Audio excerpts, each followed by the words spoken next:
What's going on? Jebb here, and in today's episode, we are going to be talking about the drop on Bitcoin that we have seen ever since the beginning of the Bitcoin 2022 conference. As you guys know, the last Coffee and Crypto was on Tuesday of last week, but we are back and we are ready to discuss the Bitcoin and the cryptocurrency markets. Bitcoin is down right now, sitting at $41,000. Cardano has dropped back below $1 as of this morning, sitting at 95 cents, looking like it's forming a cup and handle formation and an inverse head and shoulders pattern that could rocket it all the way back to $1.60. Ethereum sitting right above $3,000, but right below critical support zone between $3,200 and $3,300. So all three of these cryptocurrency markets in a bit of a downtrend. We're going to talk about why that may be occurring, what it has to do with the Bitcoin conference, and we're also going to be talking about several other stories having to do with Jack Mallers and one of his major announcements at Bitcoin 2022. Massive Bitcoin adoption story came out of one of the stages at Bitcoin 2022 on the third day of the conference. We're also going to be talking about the Federal Reserve news that came out a couple of days ago,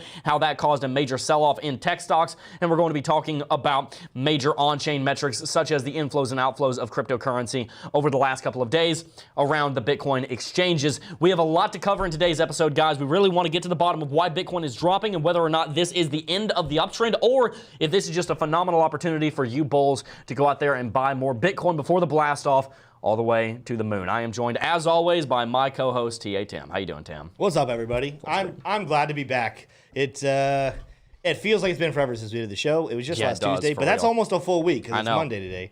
But I got a new jacket. It's a big jacket. I love it. It's comfortable. I kind of feel like a sorority girl, though, wearing a boyfriend's jacket because it's pretty huge.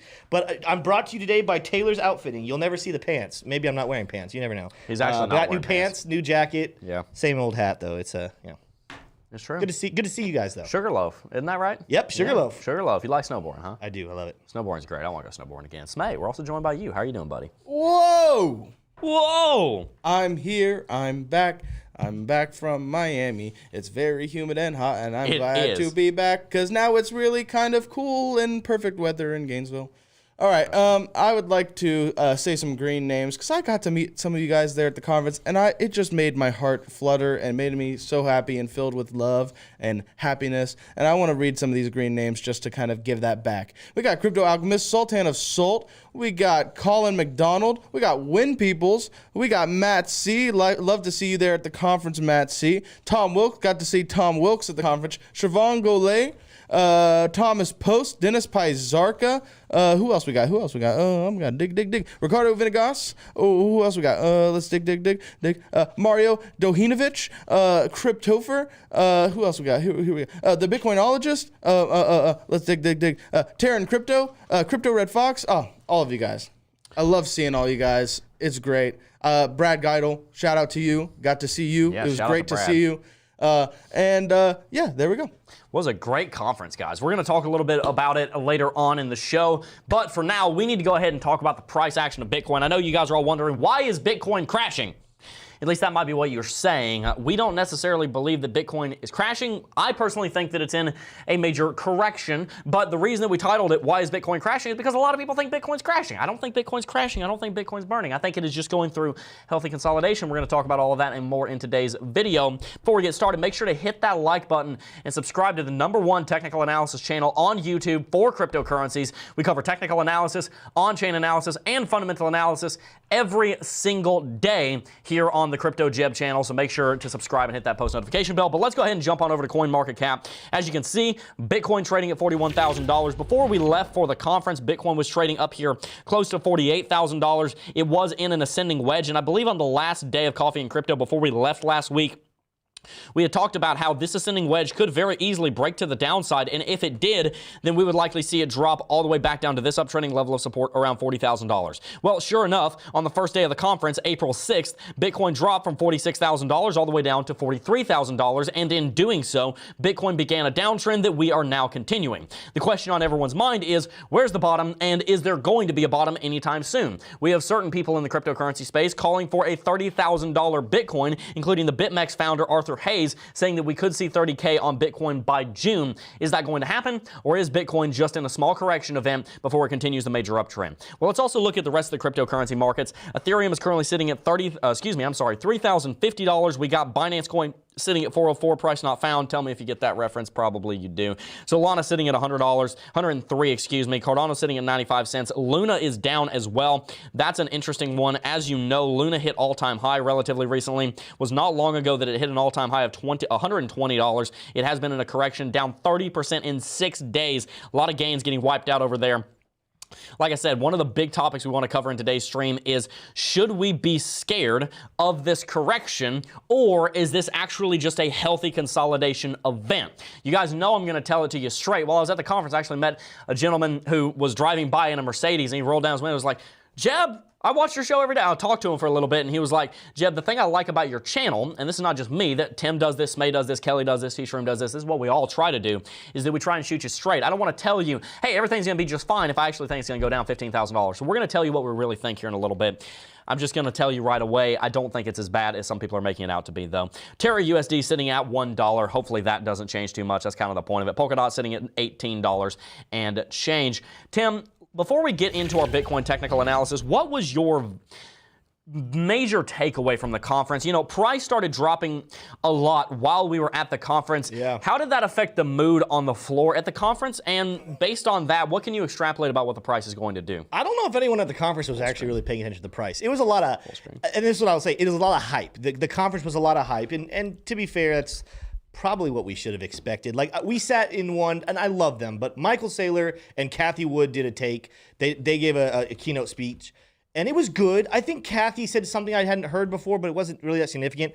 As a whole, it sounded like they were talking to people who were sitting on a fence. And to be fair, we met probably, 2 or 3 people who didn't own Bitcoin who were at the conference. So for them, it was probably really great. But for me, I was sitting there like, this is all stuff we know. If you own Bitcoin, especially a significant amount of Bitcoin, you would have known this.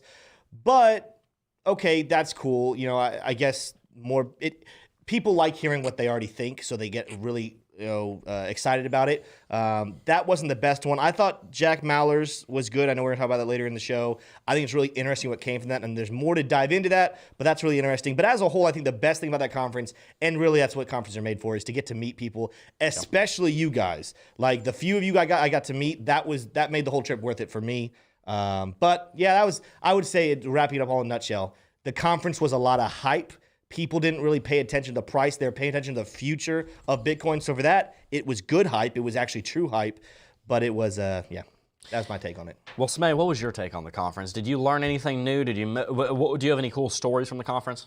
Well, I mean, the first thing I noticed. Oh, first of all, I really loved the Jordan Peterson fireside chat. That was really good. That was the only one that wasn't hype. Yeah, I really liked that one because it's like very, very shot straight. I think, to be honest with you, the first thing I noticed is how young the industry is as a whole, right? Like, you look at all these businesses and they all kind of have the same style branding. Half of them are doing the exact same thing. And it's like, it's very interesting because it's like, this is such a young, enthusiastic, and the thing that I even notice is a lot of the leaders of these companies are very, very, very young dudes. True. That are noobs basically. But in that, they're very there's a lot of entrepreneurial spirit, and I thought it was very fascinating. I really enjoyed that kind of vibe and energy, and it really made me realize that this is a seed right now. That's going to grow into a giant oak tree, and I think it's going to be that, to me, really resonated with me, of saying, like, actually, there's so much potential here because everybody's so young, and passionate. There's a lot of room to grow here, which I think is really cool. I think getting to meet all of these wonderful people was another very, very fun thing. Getting to hang out with all these great, all the other YouTubers, and getting to hang out with all of our good friends that view us and watch us every day. That was very, very inspiring, and made me want to come back and do the stream even better. So that was great. Well, the thing I liked about the conference the most, and then we're going to go ahead and jump into our technical analysis on Bitcoin and move through a couple of other subjects, was that it made it all feel real. You know, sometimes when we come in this room and we do Coffee and Crypto, and I look down, I have it on my screen right now, I'm watching the stream as I'm talking to you guys so I can see the chat. We look on our stream and we see, okay, 1,500 people are watching. We know this video will get 25,000 views, more than likely. The channel gets 25,000 views a day. It's got 21 million views. When you look at numbers like that, it's very hard to make that seem real. It's really hard to internalize just the power that our voice has, and that's both very scary but also very empowering, because one, it means we have a very heavy responsibility on our shoulders here at the Crypto Jebb team, because a lot of people are listening to us, but it's also very empowering because meeting you guys at the conference, we have been able to help a lot of people, and that's not through our power, that's through the power of the Lord who's blessed us very, very much so. I don't take credit for that, but I'm very thankful that we're able to pour into you guys' lives. So my biggest takeaway from the conference was that it really made the whole thing feel even more real than it was. Because I'm sitting here talking to a camera, but I'm also talking to several thousand of you at the same time. But you guys are seeing me, but I can't see you. So being able to see you guys at the conference really made everything materialize in a way that is just so very empowering and made us really feel very hopeful for the future. And the other thing I'll say is that at the conference, we got to meet a lot of very, very big names that everybody thinks are super, super important. And, you know, they are important. I got to interview Kevin O'Leary. That was great. You guys will see that interview on the channel in a little bit. I walked by Mike Novogratz like 25 times. There was Ricardo Salinas. He's worth $13 billion, was in the room next to the room where we were doing an interview. You saw all these big names, you know, Safadine Amos. I bumped shoulders with Safadine. What's that? I bumped shoulders with him. Someone asked in chat to Siobhan Gole. He said, "What is the biggest surprise you didn't take away?" I said, "Actually, is the height of people. Some people were way taller than you thought they were going to be. Some people were shorter.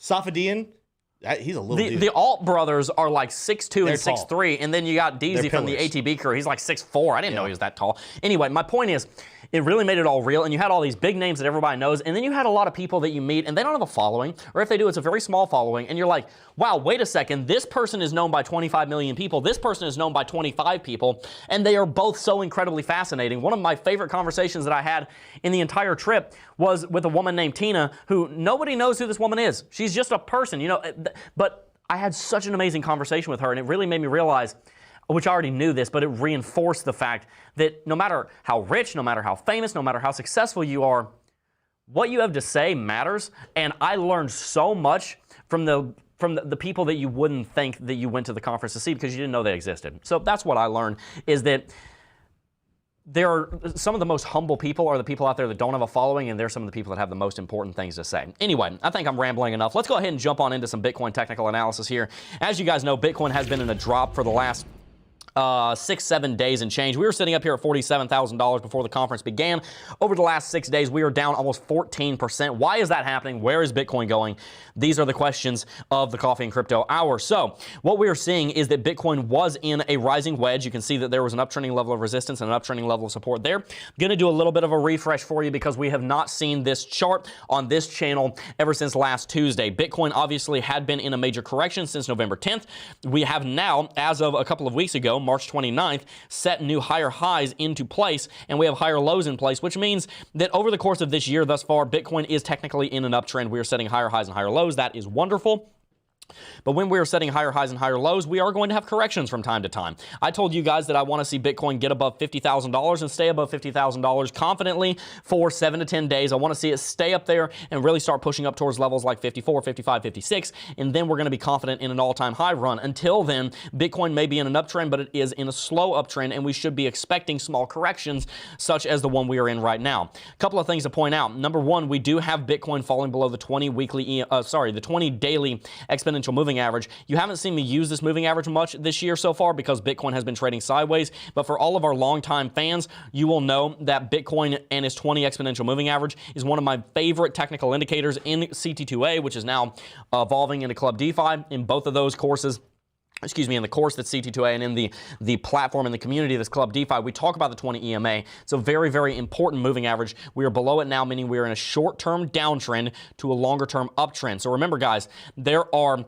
primary, secondary, and tertiary movements. The primary movement that Bitcoin is in right now is a bull market. The primary movement is a movement that lasts on the order of years. If we look at the secondary movement was actually a downtrend, but now the secondary movement to the bull market is actually an uptrend, because we're in this uptrend right here. It's the smaller movement within the longer-term bull market that Bitcoin is in. But then on the tertiary, primary means first, secondary means second, tertiary means third, tertiary means third. It starts with T, so that's how you remember that. The tertiary movement is to the downside. The tertiary movement is going against the secondary movement, It's not a bad thing. It's just a fact. What that means, and the reason I say that is because I want you to remember we're in a bull market, we're in an uptrend, but we're in a shorter-term correction. That means that we should not be overly concerned about this small correction. Being below the 20 daily EMA for the span of 6 days is not something that we should be scared of. Instead, we should be looking for levels of support that may show up in just the next couple of days. The first one that jumps out at us is this uptrend right here, and it also jumps out because it is currently representing $40,000 flat. So our most obvious level of support that we have is $40,000 where Bitcoin might be caught. On top of that, if we bring up the VPVR, we're not necessarily going to see one specific major level of support, but what we are going to see is that there is a massive zone of support starting at $40,000, and we can even see the VPVR maximum sitting at $39,000. So I'll go ahead and draw another line right there. If we go ahead and get rid of VPVR, that is the volume profile of the visible range, by the way. That is just a moving, I'm sorry, not a moving average. That is the technical indicator that shows us how much support the Bitcoin price has at different prices based on how much the market has traded there and the volume that was traded at that level. So notice within this area that I have right here, we've had a ton of trading. And if we were to bring up our volume, we also had a ton of volume in these times that we were trading here. You see in these instances, we saw a lot of volume and we also had a lot of trading. That's what the VPVR constitutes. But then up here, for example, in the very top area, we have a very small amount of trading that took place there, and we also have a very small amount of volume that took place there, so that's why the VPVR looks like that. Just wanted to explain VPVR for you for a second. But VPVR basically gives us another level of support at 39K. If we draw a rectangular level of support, boom, we got our catchment area. If Bitcoin continues to go to the downside, we're likely going to see it get caught between $39,000 and $40,000. Tim, would you agree that that is the zone that we should be looking at for the bottom on Bitcoin? Absolutely, because there's a couple other things that are kind of throwing that level back out. And I have the Luxago up here. I know you're probably going to talk about that in a minute. Yep. We did have a sell signal on the daily chart, but notice none of the candles have turned red. They're purple. The trend catcher is still green. I think that what we're seeing right now, we talked about this last week as we got a little bit farther away from that trend catcher. We also bumped our head on that reversal zone, that red reversal zone. This was to be expected. Now, whether I thought it was going to come down this far, maybe not, but it did happen. But significantly, if I pull that Luxago away, we got a couple different things showing up here on the daily chart. The first one is, even though we thought we were done with it, look at this ascending level of support right here. We're coming back down and touching this level. And as you guys have known, you guys have been watching over the morning, we came down here into the middle of it. We came down below 40. We never got below 40,000, below 41. But we're hovering right here on the daily chart. We're also down at the bottom of the Bollinger Bands on the daily chart. So those are both levels of kind of saying, hey, it might be time to have some support rallying right there. But the third and last one I'm looking at, and it's not finished yet because we could have candles continue to go down, but just so you guys know, we have hidden bullish RSI divergence forming at the moment. And what I mean by that is I'm looking at this point right here. I'm going to grab my candle right there. Even though I have a support zone, at the moment, this level right here, 37,600. We are still well above 37,600, and yet at the same time in the RSI, we are now going down. So could there be more to the downside to continue that hidden bullish RSI divergence? Absolutely. But the point stands that we are setting that up, and this is an indication that this was just a recovery from a rally. And yes, there's news and fundamentals that had to do with it, but technically speaking, from a technical analysis standpoint, we're actually sitting in zones with multiple things kind of saying, hey guys, it might be time for a recovery period. I completely agree, and I actually hadn't noticed that hidden bullish RSI divergence. Good job there, Tim. I just want to reiterate what he said. That is very, very important. RSI divergence is very rarely wrong. You need to keep in mind that different technical indicators have different, they're useful to different degrees. RSI divergence is normally very, very accurate. What we see here is that there's an uptrend on the bottoms right here on the RSI, downtrend on the bottoms right there. Unless Bitcoin gets below 37K, that RSI divergence is going to remain intact, and it's going to bring Bitcoin more than likely back to the upside. That is a great sign. Now, I do also want to mention what he said about Luxago, because Luxago, if you don't know, is, in my opinion, the most powerful trend indicator that there is in the entire cryptocurrency space. We've talked about on the channel how if you look at confirmed, I'm not talking about just all of them, confirmed, and I'll explain that term in a minute, confirmed Luxago buy signals on the 3-daily chart.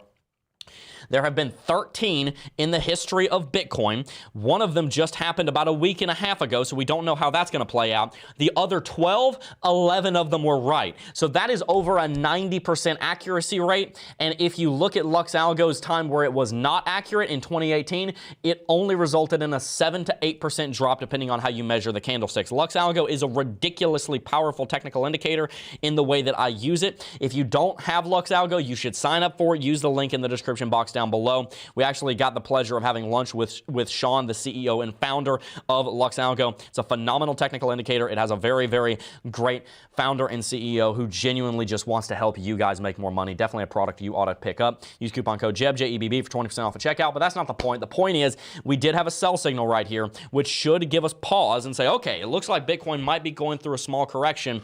The thing is, though, at the moment anyway, Bitcoin has not seen a red trend catcher. Notice how the trend catcher moves around here. It normally stays pretty flat, and then it'll have quick, sharp movements like that. It has not had a red movement, but if it does, then that would be a confirmed downtrend because we have Lux Oscillator down here red. We have a sell signal. The way I use this indicator is I look for a signal, which is a green or a red signal that says buy or sell or strong. Trend catcher changes the same color, and Lux Oscillator, which is right down here, changes the same color. I want to see all three of those. What that does is that weeds out false signals because sometimes you will get a sell signal or a buy signal that is not really all that important. It's not actually valid. A good example is a sell signal right here. The market was not done rallying. When we saw the sell signal over here, we dropped. How did we weed out these false signals? Well, the trend catcher, which is right here, stayed green. It never turned red, so I ignored that sell signal, but I paid attention to this one. This one was the one that actually ended up being important. That's why we weed out signals and use different parts of the indicator to confirm itself. So far, this is not a confirmed sell signal. If we drop down here between 39 and 40K, it probably will be a confirmed sell signal. That could signify us going back down to 37. I don't think that's likely, however. I think we will bounce around 40 or maybe a little bit lower. I could very easily see us going a little bit lower than that, but we'll probably get caught in this zone down here. Furthermore, as far as the bounce is concerned, guys, I think based on the fundamentals that we will see a bounce in the next couple of days, probably in the next week or so around the 40K region. However, I do have one concern, and I want to make sure I share this with you because if this does happen, this is why. If Bitcoin does start going below 39 and it starts dropping harder, as BitMEX CEO that we'll talk about here in a second, Arthur Hayes says, you could see 30K by the end of June. If that occurs, here's why. Interest in the cryptocurrency space is at probably about a 1 to 2 year low. If you look at all the YouTube channels on YouTube, right now, pretty much every single content creator in the cryptocurrency space has completely stopped growing. That's not because they're not making good content. There are many amazing content creators in the YouTube space. I've managed to meet, I've already known many of them, but I got to meet a lot of them in person at the conference. A lot of them have stopped growing. The reason that is because there's not much new interest coming into the space. So if Bitcoin does go through a drop, understand that it's likely because of a lack of interest from the outside world. We have whales coming in, we have institutions coming in, but the retail is not really coming into the cryptocurrency space and getting as exuberant and as excited about it right now as they were a year ago. That's not a bad thing. That just means that Bitcoin is going through a period of maturation where it continues to grow without needing retail hype and FOMO. But it does mean that in the short term, we're looking at the next 1 to 4, maybe 8 weeks, we could see a continued drop on Bitcoin as a result of the interest in the space continuing to dry up. I personally think that we're going to bounce within the next $2,000 to $3,000 to the downside, but if we don't and we do continue going to the downside and we don't actually manage to continue this uptrend, it will likely be because of a lack of retail interest. What are your outlooks on the rest of this quarter, Tim? Do you think Bitcoin is going to bounce a couple $1,000s to the downside from here, or are we going to see another month or two of downtrend as a result of lack of retail interest? Oh, good. That's a great question. I was talking with someone earlier, and they asked, well, Tim, when do you think that it'll finally rally? I don't know. And here's the reason why I don't know. The charts have shown on longer time frames that we're ready for a while now. The weekly definitely has shown that we're ready. When you get to the daily, the 4-hourly, it gets a little bit more unclear, and I don't think you need to go to my chart on this one, Sman, unless you're already there. What I think is going to happen is that we do not know when, but when it finally launches, it will be, I even compared it, I was like, the same way Jesus, we don't know when Jesus is coming back. He's coming back like a thief in the night. I think Bitcoin's going to rally like a thief in the night. I think that the longer we get suppressed, that more likely we will see something happen similar to what we saw at the end of fall of 2020/early 2021, where we had been suppressed. There was a black swan event that happened there, the pandemic, and some people talk about what happened earlier this year. Some people call it a black swan event. Some people say it's not. Depends on what your definition of a black swan event is. But Bitcoin's been ready for a while, but it's been being suppressed by some outside factor. I do think that news will come soon, and I don't know what the definition of soon is, but soon that will bring a lot of bullish attention to institutional money coming into space. But as far as when, I don't know. I think there's a very realistic opportunity for, I think you could just as easily say this next quarter we're going to get back up over 50 and start heading towards 60, and the same probability, you could say we're going to stay in this little sideways movement. I think the least likely is the drop down to 20. And I've seen people say, oh, we're still going down to 20,000, just watch. That, I think, of the three options is the least likely. I think it's pretty tied between go ahead and shooting up to the 50s and 60s and staying in this kind of 30 to higher 40s range for the rest of the quarter. But it's one of those things you got to keep finding out. You got to keep following what's happening. The Fear and Greed Index right now just shot back down. We reached all the way up as high as, 60 here at the end of March. We're now back down into the lower 30s. So that's kind of bullish right there. But we had so much hype coming. We had so much bullish stuff happening. And then the Fed comes out and gives their announcement. And we'll talk about that here in a second. But it kind of suppressed the price. But now the price is back down in a great buy zone. Could the institutions choose this? Could it have been a fake out, like two fake outs? Did we see a fake out down low that sent us up high? Then we had a bear trap right there bringing down to a bull trap right there coming down to a bear trap. There's so many unknowns, and I wish I could give a sure, absolute answer. But I do know for those who wait and continue to hold and refuse to lead the space, when the time comes and Bitcoin does go, like I said, like a thief in the night, you'll be very happy that you were patient and you were ready and you got as much supply as you could at these lower levels. Let me tell you a little story, and then we're going to move into our discussion. I met a man at the conference that was massively ahead of his time. His name was Jonathan, and he founded a company called Bitwage. This is not sponsored. But I met him there, and he founded this company. This company basically allows for payroll in Bitcoin so that you can, get paid in Bitcoin, and it works on the company on the corporate side, B2B. And the interesting thing was, he founded this company in 2014. This dude was so far ahead of his time that he founded a company that allows you to pay your employees in magic internet money, which is what everybody thought it was in 2014. Everybody basically would have looked at this guy and said, yeah, so you're trying to pay people in riot points. You're trying to pay people in whatever in Fortnite bucks, whatever they're called. You're trying to pay people in gold bars from Minecraft. That's what you're trying to do, right? You're trying to pay people in internet money. Okay, dude, yeah, right. He was so far ahead of his time. Now his company is the one that's kind of leading this whole paying people in Bitcoin thing. What I want to tell you is that you might be that guy that everybody's laughing at, and you might be that guy who you're so far ahead of the curve here in Bitcoin and cryptocurrency that you don't even realize how big of an opportunity you have. And if you walk away now just because Bitcoin is boring for a little while, because I'm not going to lie to you guys, trading sideways is not the most interesting thing in the world. But if you walk away because you got bored, I can virtually guarantee that you're going to regret it in 10 years because there is so much opportunity here. I don't want you to miss out on it. Make sure you hit that like button. Let's get to 750 likes here in the next couple of minutes, and let's go ahead and check out some of these super chats. Yeah, let's get over here. All right, we got one from M. Weeds, I think is how that would be pronounced. Hey, Jebb Eyes, Binance.us is holding funds hostage unless you agree for them to send your biometrics to a third party. What are your thoughts? I am not familiar with that story, and that definitely sounds very controversial. So I don't have a problem having an opinion with that, but I don't know enough about what's going on to have an opinion. I would love to see in chat who has Binance.us and have you run into those same problems. But yeah, we'll have to look more into that one, M-Weeds. Cryptoverse. He said, BitBoy said it yesterday, which I agree with. Jack Mallard, I think he meant Mallard, felt like he was talking about XRP. What are your thoughts on that, Tim? I didn't get to see the entire thing. I came in a little bit late.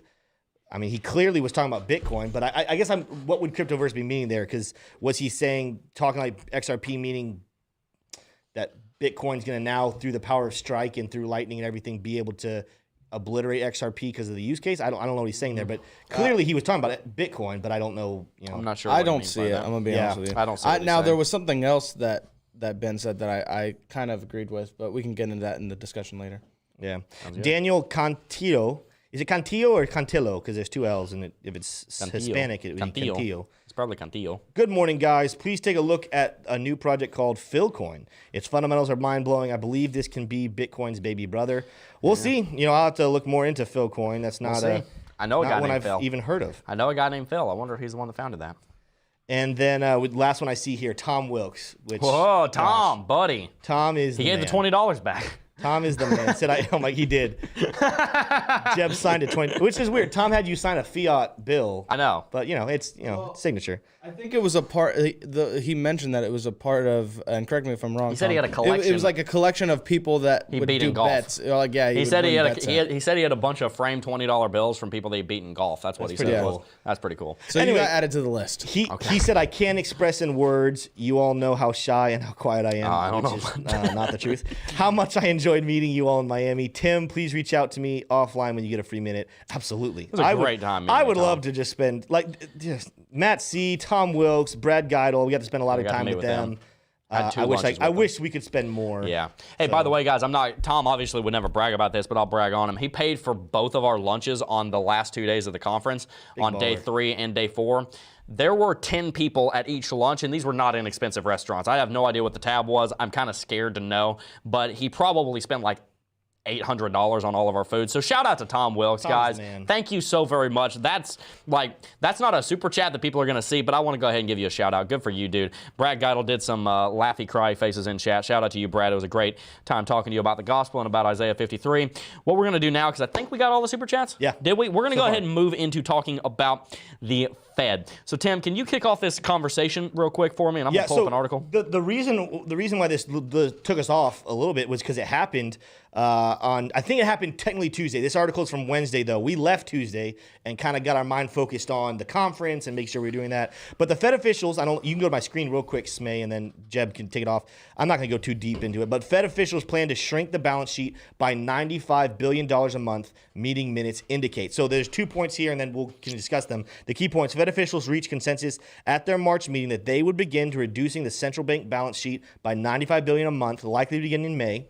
And then the other one is there's also some strong indications that half percentage point or 50 base points interest rate increases are ahead. We kind of knew that, but it seems like that is continuing to happen. So, Jebb, I'll throw it back to you to let you kind of take off the discussion. But this is big, and this is probably why, again, we saw a dip in the price starting on Tuesday, and then again it got even worse on Wednesday. Yeah, so the Fed is in a really tough spot right now. They're kind of between a rock and a hard place, because if they don't act, then the dollar is going to keep inflating in a massive way. But if they do act, then it hurts the economy, because the way that you get the economy growing, at least from a Keynesian model of economics, which is a flawed model of economics, the way that you get the economy moving is you literally get the economy moving. You get money moving. GDP is a metric of how quickly money circulates, but that's really not the major measure of wealth generation and creation, because one of the things that Safadine almost talks about in his book, The Bitcoin Standard, which is basically the standard for Bitcoin. It's probably why it's called The Bitcoin Standard. You should probably read that book if you haven't already.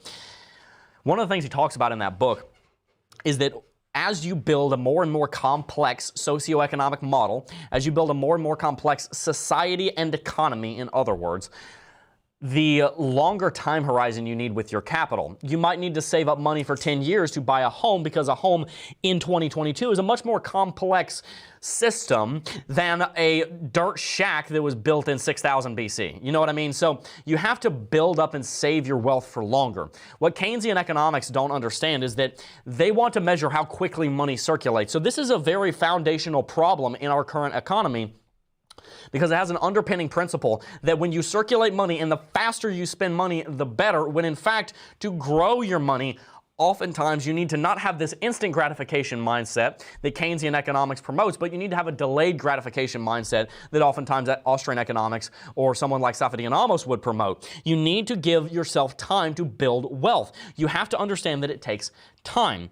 Why is this important to the Federal Reserve? Well, the Federal Reserve wants to prevent a recession happening right now as a result of slamming shut the entire economy for a year and putting hundreds of millions of people around the world being put out of business. They want to prevent a recession from something that should have caused a recession. And by the way, it is causing a recession. You just don't realize it because the economy is getting inflated and there's so much money being pumped into it. I digress. They want to cover up this recession that's going on behind the scenes by printing money so that they don't get egg on their face, and also so that the economy doesn't totally collapse. Because what we're doing right now is there's a bullet hole, and we keep putting Band-Aid after Band-Aid after Band-Aid on it, and after the blood soaks through, and we start saying, wow, we should probably do something about this. Instead of pulling the Band-Aid off, which will be extremely painful, don't get me wrong, instead of pulling the Band-Aid off and going in there with sutures and actually fixing it the right way, which is building an economy on sound money, instead what we want to do is just keep slamming Band-Aids on there, and eventually it's going to get infected and it's going to destroy the body, it's going to destroy the economy, and instead of having one recession that might last 2 years that, yes, would be bad, we're going to have a massive depression at some point in the future because we have undermined the entire foundation of our economy, which is our money and its salability across time. So what the Fed is doing right here is it's stuck between a rock and a hard place. It either has to continue printing money, has to continue having interest rates really low so that it can keep putting Band-Aids on that bullet hole, or it can stop putting Band-Aids on a little while and try to actually do something to the wound, which is what they're doing right now by stopping the money printing, by raising the interest rates, and allowing the economy to recover in a more healthy way. In the long run, what they're doing here, tapering inflation, tapering bond purchasing and yields and all this, and raising yields is actually a very good thing for the economy. This is what they need to be doing. In the short term, however, what you're seeing is more blood coming out. You're seeing more pain. That is not because what they're doing is actually the wrong thing. It's because when you do surgery, it looks very painful, and it is very painful, but there's no antiseptic. So I'm taking this analogy kind of far. But my point is, them raising interest rates and them tapering bond purchasing is actually what needs to happen, but it's definitely not very, very comfortable. So Tim, what are your thoughts on that? Is the Federal Reserve making the right move here, or should they just continue down the route of putting more Band-Aids on the wound? I think that when you said that they are between a rock and a hard place, that's the perfect way to think about this. But here's the problem, is that the world is never going to be fair. I think even Peterson talked about this in the keynote speaking he gave. He said, if you don't think that there's any bad that comes with the good, you're fooling yourselves. The truth is, the reason there are winners is also because there are losers. And he kind of said, I think he said losers. He said the reason people are successful is because others fail. The good news is that if you have a good economy and you have a good system for building, when you fail, you can get back up and try again and succeed later. But the whole point that makes the economy so strong is when there's an ability to fail. And what's happened is when you say rock and hard place, for the economy to do well, people have to fail. And I don't want to get into all the details of why, but I think most of you can understand. For the economy to do well, for real competition, and for strong capitalism, which breeds great economy, there has to be some failure. But if you try to keep people from failing, when you're bailing out businesses, when you're bailing out people, as much as the pandemic was hurting on a lot of people, the government's decision to say, well, let's go ahead and just send out checks, it solved an immediate problem, but what it did was it did not allow failure, and therefore now we have to pay the consequences. And people knew this. Most of you knew this. When we were receiving those checks, who thought that there wasn't going to be a pay the consequence later? Most people thought that. We knew it was happening. Don't understand it. But that's the rock and the hard place. Do we keep what is good for our economy long term, or do we bail out people that are struggling? And they chose, let's bail out struggle. And now we're reaping the consequences. And I'm okay with that, but we need to understand, if you didn't think, there will always be consequences. There will always be negative sides. That's the whole point of the United States, even in the beginning. I love about it the right to life, liberty, and the pursuit of happiness. But a lot of people leave that word pursuit out, and they think you have the right to life, liberty, and happiness. That's not true. And you can replace that word happiness with success or with prosperity. Like, you have the right to life, to liberty, and the pursuit. And sometimes the pursuit ends in failure. But the good news is that the system allows you to get up and try again. So I said this before weeks ago. I actually was kind of rooting for the Fed to get a little more aggressive, because they're finally saying there's a problem, there's a consequence, let's deal with this consequence now, rather than continue to kick the can down the road. That's my opinion on it. Natural law is one of the ideas that the United States was founded on. I believe it was, who am I thinking? John Locke. What that was talking about in natural law, if a gazelle walks up to the watering hole because it wants water, it has the natural right to pursue water, right? It does not have a right to water. Be clear on that. It does not have a right to water. It has the right to pursue water. Now, the lion also has the right to come up and eat the gazelle. Now, obviously, we're not talking about in a human system. That's not something that we do in human systems. But in the natural world, that gazelle has the right to pursue water, that doesn't mean that it's going to always get the water. So Tim makes a very, very good point. It's what the United States, and by the way, the entire free world was founded on, and we've completely forgotten that word pursuit, and it has led to so many existential problems in this world. So real quick, I want to bring you a word from our sponsor, and then we're going to talk a little bit more about interest rates. Really quickly, I want to bring you a word from CoinChange. This is a company that we are very, very excited to be doing business with. Just want to read you a couple notes here. You can become a successful DeFi investor much more simply by using a company like CoinChange that you want to use CoinChange. In just 2 clicks, you can be using their mobile app and be gaining yields. This is a method of doing yield farming. I actually have their website up over here. You can take a look at this. You can calculate your yields, and you can earn very high yields on popular tokens like USD Coin, Tether, DAI, Terra USD. When you sign up, you're going to be getting a $40 USDC bonus, and you're going to be able to very safely invest your different cryptocurrencies in this platform. There is no lockup. Money is compounded daily. There are no tiers, and there are no CeFi trading or lending fees. And I believe there's virtually zero market risk because they have a lot of researchers on the back end that are helping to build this product. I actually got to interview the CEO, Maxim. Very solid guy. Really believe in his vision, and I really do believe that this is a solid company. We only do business and take sponsors from companies that we believe in, and we make sure that we know the CEO, that we know who's behind it, that we know the heart behind it. I talked a lot with Maxim about his vision, about why he founded the company, and about his heart, and he really just wants to help people be able to simply make gains in cryptocurrency, and I think that they have a very great product. You should check them out. CoinChange is linked in the description box down below. Tim, let's go ahead and move on here and talk a little bit about Strike. So you were at the talk with Jack Mallers. I unfortunately was not at that talk. What did Jack Mallers say? What was the announcement? And do you think that the build-up to Jack Mallers potentially announcing a partnership with Apple and then basically saying, forget you, Apple, we're going to go do our own thing, is what led to some of this drop in the price? I'm gonna say a little bit. I want to throw it to Smay because Smay knows more about Apple and everything else. And him and I have had some great conversations over the weekend about this. But, the first thing I'll say, and I put this on my Twitter, he needs public speaking lessons. He just paced back and forth the whole time. And some people are like, oh, it's just his energy. Well, that's great. But, communicate well. Like, he was kind of distracting watching him go back and forth and back and forth and back and forth. But what I kind of walked away with, and again, I want to throw it to Smay to get his thoughts on this, is we all thought he was going to be announcing a partnership with Apple, right? We had all those tweets that kind of teased a relationship with Apple. He used the Apple mission. He threw out a lot of things. I think, in a nutshell, what that actually was a F you, Apple. We're going to do this without you. Because what he announced was not a partnership with Apple, but a partnership with NCR. And I'll be honest, I need to learn more about NCR as a company. But it is the payment processing company for all of the major retail outlet stores, Walmart, Target, CVS, Walgreens, Winn-Dixie. I mean, and these are stores that I'm used to down here, but there's other. I mean, if you can think of a store, Best Buy, that you're walking into and purchasing things, and I get it, most people purchase things probably on Amazon, but there are still a lot of people that purchase things in stores.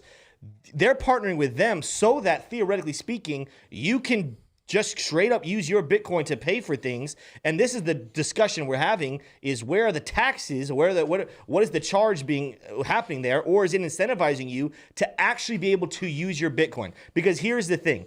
I think as soon as we start using Bitcoin is going to make a use case for politicians and regulators to actually allow it to be used full force. But at this point, most people that are wise are saying, I'm not going to spend my Bitcoin, I'm not going to spend my appreciating asset on these temporary things. But with this, theoretically speaking, could I potentially move all my money into Bitcoin, let it sit there and continue to appreciate, but when I need to buy something, rather than having to leave a large amount of US dollars on the side just so I can keep on living and keep on purchasing what I need to purchase, I actually will be able to continue to have my money appreciate, and when I need to use it, I can utilize it to buy goods.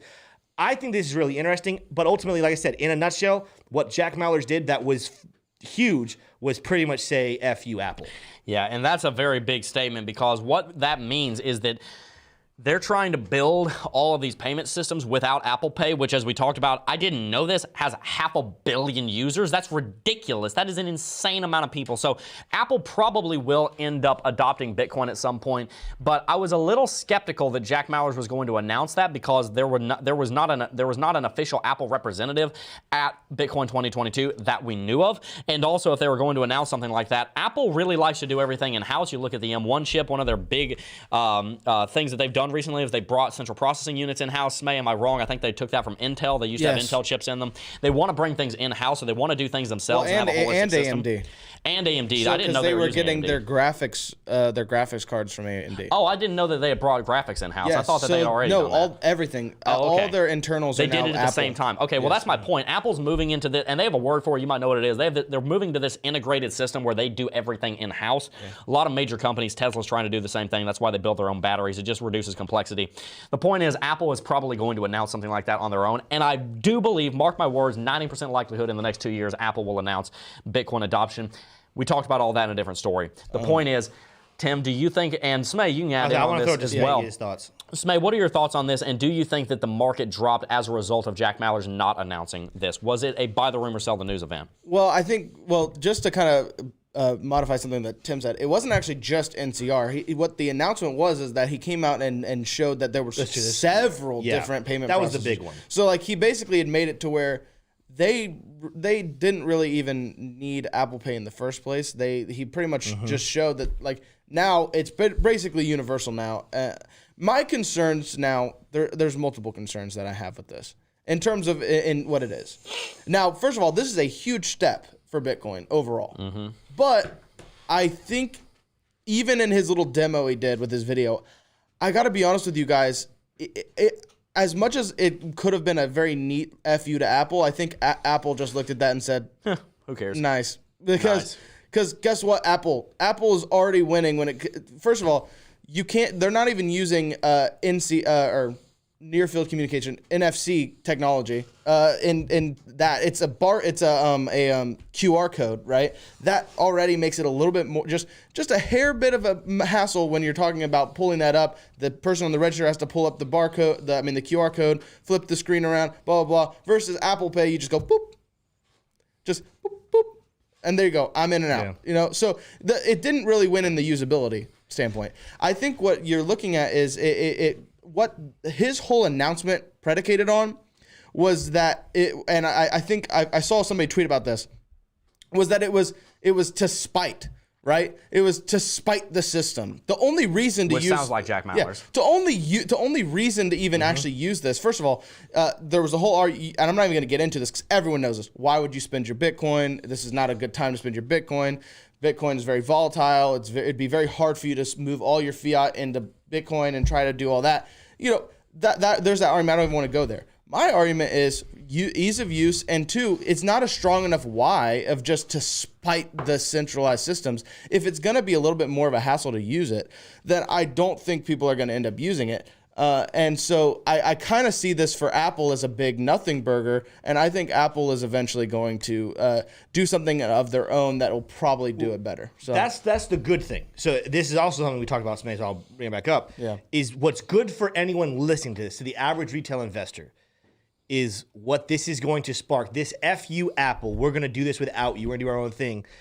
You talked about this, May. Apple doesn't necessarily worry about being the first. No. They like to see technology that's utilized and then say, okay, now that I see it's possible, we'll just do it better and market it better, which for the consumer is 10 times better because now we have healthy competition. It's going to force them to work against each other to make sure that they have good pricing and better ability. So what I'm excited about is, again, the saying Apple will reduce without you, Apple's going to figure out how to do this. That's what their MO is. They do things later and they try to do it better. And now you, the consumer, will have two different phenomenal options to be able to transact and actually use Bitcoin as currency. And I know some people don't want to, but that's my point, is that if we're thinking that someday it will be used as currency, there will be a time you have to spend it. And again, how many people right now, they can't invest in Bitcoin as much as they would want to because they got to leave a certain amount of cash on the side because they got to keep living.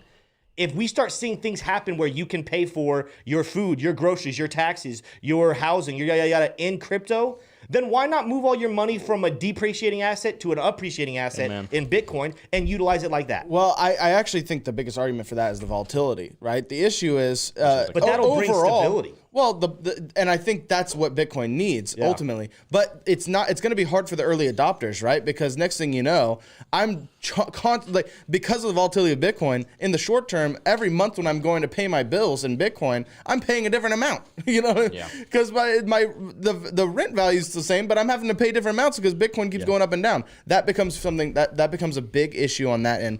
The way I see it is, it's almost like it's like giving an average high school basketball player a 30-yard head start on Usain Bolt. You know what I mean? Like, Usain Bolt's still going to win. So it's like, yeah, you got the head start, so you're ahead for a second. Distance, but yeah, I hear what you're saying. Well, I'm saying the high schooler's going to have be in the lead for a little bit. But next thing you know, you have Usain Bolt coming right from behind you. That's what Apple's always done. They're very consistent about it. I think in hindsight, the biggest clue. The thing is, a lot of people say, well, Apple didn't deny the rumor. Yeah. Okay, first of all, Apple never does that. That's like a part of Apple's operation. Like, whenever something leaks about an iPhone, technology, anything, they are a zero communication policy. They do not. The only 2 times you ever hear from Apple in a year is WWDC and then their Apple event where they announce their new technology. That is the only 2 times you ever hear from Apple in the year, basically, right? So ultimately, I think, first of all, the fact was that there was there's nobody from Apple there. Apple is always going to be the ones to communicate it themselves. That is the first and foremost the thing I think that makes it very clear in hindsight that it wasn't going to be an Apple announcement, unless it was a lesser Apple Pay partnership, which is not even that big of a deal. The second thing would have been that we need to now wait till the Apple event. What is Apple going to announce in response? And that's going to be what we're going to. I just don't know why Apple would partner with Strike. Why wouldn't they just do it themselves? The Apple's wearables division is large enough to be a Fortune 50 company. Like, that's how insanely massive Apple is. If they're going to do this on Apple Pay, why wouldn't they just do it all in house? No, and the thing is, what's interesting is, like, a lot of these partnerships that Strike just announced, and it's great, Apple's got all this stuff in their pocket already. I mean, it's a matter of a blink, and they have all this stuff we just hyped about Strike getting partnered with. Boom, they've got all the resources they need to get their Bitcoin integration rolled out. So, ultimately, I think that at this point, as much of a development in the space that was for Bitcoin, I actually kind of see that as this is not going to be felt for a very long time. There's a comment right here that's also another great point. I forgot about the details of it. Troy Lindsay just commented saying, as a small business owner who has paid 2 to 4% on every transaction and had to wait a week for settlement, this actually helps and will help the business owner more than the consumer. That was the other part of this, is that it cuts out that waiting time. Like, it's literally he showed in his example, and to your points, maybe it was a little more complicated than a simple Apple Pay, but he showed a very quick transition, and it wasn't like, okay, as a credit card, this now has to be settled, has to go get tracked, the banks have to confirm it. This is an instant acceptance, an instant settlement. And so I think Troy is absolutely right. This is not just good for institutional people, and he's actually saying it's better for the business owner than the institution. Well, and I think we know that's true because we have to pay 2 to 4% on transactions as well. So we're looking forward to the day where Bitcoin is being able to use as a payment processor where we don't have to do that. When we take Bitcoin payments, we love it because we don't have to pay 2 to 4% to Stripe or PayPal, who does our business, our payment processing. So that's a very good point. Well, I think it actually but it's a good point in the fact that it does it. It's what Jack was saying. It's a superior payment network, all this stuff. It's great, right? But the issue is overall that if you're only as the user, right? The businesses, they're benefiting, right? But that doesn't give me any reason as the user unless it's some kind of moral thing that I'm going to do it for, like to help the small business, right? But most people don't think like that. A lot of people are very, very self-minded, so it's like at the end of the day, I'm going to use whatever's the easiest, whatever works in that I don't have to really even think about, and I think ultimately that's why there's going to be a lot of catching up to do. Strike still has to solve. They have to, first of all, I would say the first thing they need to do is implement NFC technology. They need to make it easier at the checkout, first and foremost, and then you can start making the argument that overall this is a better form payment system. I would even say, I don't think this is going to happen. I would love to see them potentially add a two-way fiat kind of bridge to where it's like I can actually just have my fiat money go through the Lightning Network, convert to Bitcoin, boom, convert back. kind of thing. I think that would also be a great way. They announced it could be utilized almost any direction. Okay, well then there you go. I didn't hear that in the announcement. But you can use fiat, you can use Bitcoin, you can use other altcoins that operate in the strike. I don't know what the deals with all those are, but you can turn fiat into Bitcoin, you can turn Bitcoin into fiat. It can go any direction. I didn't hear that in the announcement, but if that's the case, then that I mean that's one piece. Now make it easier. That's because you've made it easy. You've made it beneficial for the business. That's great. Now the person needs to have a reason to use it, more than just some moral high ground stance. So absolutely. Well, guys, thank you very much for all of that. That was a great conversation on Apple. I do look forward to the day when Apple steps into the space because, as someone said in chat earlier, 500 million users is not something to scoff at. The fact of the matter is, what drives technological development is simplicity. Google has a 2-click model. They want you to be able to get to any site in the internet with 2 clicks. Click the search bar, type it in, click your result. That's what they want you to be able to do. That is the same model and the same idea of this simplistic UI UX development that is going to lead Bitcoin to being very successful. So I completely agree with you, Smay. Whenever you see Bitcoin being able to be used as simply as fiat, adoption will take place lightning fast, no pun intended, and it will absolutely overwhelm the media. It's going to come so quickly. And as Kathy Wood said, I do completely agree that we will see a $1 million Bitcoin in 2022 dollars. I'm not talking about inflated $20, $30. I'm talking about in 2022 dollars, I think you're going to see a $1 million Bitcoin. Because of inflation, it'll probably be $2 to $3 million by the end of the decade. You can quote me on that. Let's go ahead and move on to some super chats, though, because we have some to catch up on, and we got 5 minutes left in the stream, so let's do it quickly. We got a little war between Matt C and Tom Wilkes because Matt C said, "No way I'm letting Tom Wilkes out super chat me." In all seriousness, our time together in Miami was special, and I couldn't have enjoyed meeting you all more. Our friendships have been bonded. Much love for this group. And I wanted to shout out, because you shout out Tom Wilkes. Matt C also, and you weren't able to join us for that one, Matt C paid for dinner. So thank you, there's a little race for Tom Wilkes and Matt C to become favorites. Oh, my gosh. I think is developing right now. Oh, well, they're not, they're not favorites because of the money they give. They're favorites because they're awesome people. And love you guys. Two of the greatest guys to just sit down and have a conversation with. Both business owners. So again, for me personally, getting to talk to them and chew their brain, because I've been doing technical analysis now for over a year, and I've been studying crypto. But to get to hear their knowledge of just their life experience and how they've run their business, because we're still running a business, it was just an amazing time. I'm so glad I got to meet them. But again, I told you there's a little war because Tom Wilkes donated saying, "I'm sending my height in dollars and cents only, so I don't have to mention that I didn't have a server bring me a booster seat." That's pretty funny. That's an inside joke right there. That's pretty funny. All right, Barry Harris. Oh gosh, Barry Harris said, "You can also use fiat across Lightning Network for proof of stake transactions." There you go. I think it means point of sale transactions. Okay. Yeah, we're used to proof of stake, but it means point of sale. He said he's talking about point of sale. But I like that you just went with it as if it made sense. Yeah. Just went with it. When Bitcoin's on as proof of stake, protocol, it's just we use strike. Can I just say I did not catch that part, so I will admit that I was being a goober when I said, if that's already the case, that's great, and I can see a little bit more, especially why people are excited about it. I think still it's the ease of use, the demonstration. I just think there's got to be a better reason for just the average person to use it. So yeah, I agree with that. That does make a lot of sense. Well, guys, let's go ahead and see. Tim, Smay, do you have any final thoughts before we wrap the stream out on Bitcoin 2022, on the effect that it's had? Yeah. And actually, Tim, you also want to mention some on-chain metrics real quick that we can just rattle off at some people. Well, no, the on-chain that I saw that was really significant that people need to know, if people are worrying about, again, crash is a hard word, but some people are viewing it that way.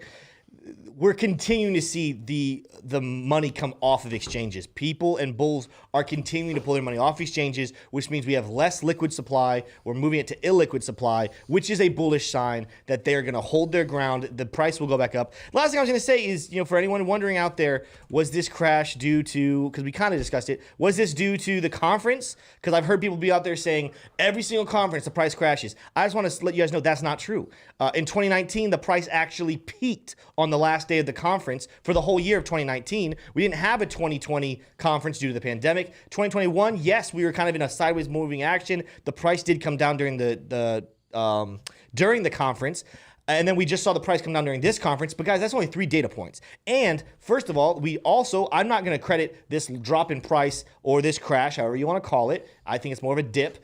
to the conference and the buy the rumor, sell the news, or whatever you want to say. It actually, that Fed news, we've talked about this before in previous videos. Jebb actually just released a roadmap video. Go back and watch about the rest of your Bitcoin. And one of his points was we got to keep an eye on what the Fed ends up doing. And we know that while inflation of the US dollar is good for Bitcoin's price because it sends people over, when the Fed actually starts to give power back to the dollar, starts to do things like what it just did with, they're talking about more significant hike rates and rate hikes. It's a morning. And they're talking about everything that they're doing it is something that's going to temporarily suppress the price of Bitcoin. But here's what I will say in case you guys are worried about this. This is the whole reason Bitcoin is here. It's not just a fight against inflation for right now, because we've seen that. We've seen when the US dollar gets inflated, the Bitcoin price goes up. It's a hedge against it in the long run. And so what people are going to learn to realize is even though the Fed is trying to fix the US dollar is broken. It's going downwards. It's time to continue to move. It's time to move your fiat money into Bitcoin. And guess what? These low prices are just giving you great buy opportunities on sale. When the price does go, you'll be more than happy. Please, please, please, please, within your risk tolerance, do not FUD out of the market. All I have to say is that I agree with Unsavory Flint. We need to increase the rate Americans are hiking.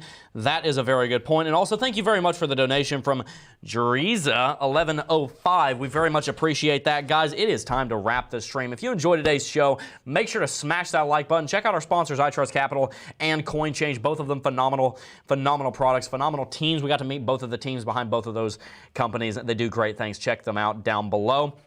And make sure you tune in tomorrow because we will be going live at 10 a.m. Eastern Standard Time all week, all year, for the rest of time. I don't know how long, but we will be bringing you more content. We got more technical analysis, on-chain, and fundamental metrics to bring you. Kelly's going to be on the show tomorrow, so you know it's going to be interesting and nerdy. I love whenever Kelly comes on the show because we get to see a lot of cool charts, and I'm looking forward to that. So make sure you subscribe to the channel if you haven't already. Make sure to follow us on social media at CryptoJebb over on Instagram and Twitter, at CryptoJebbOfficial over on TikTok. Before I go, though, guys, I do just first want to thank each and every single last one of you for watching, as always, and I will see you guys in the next video.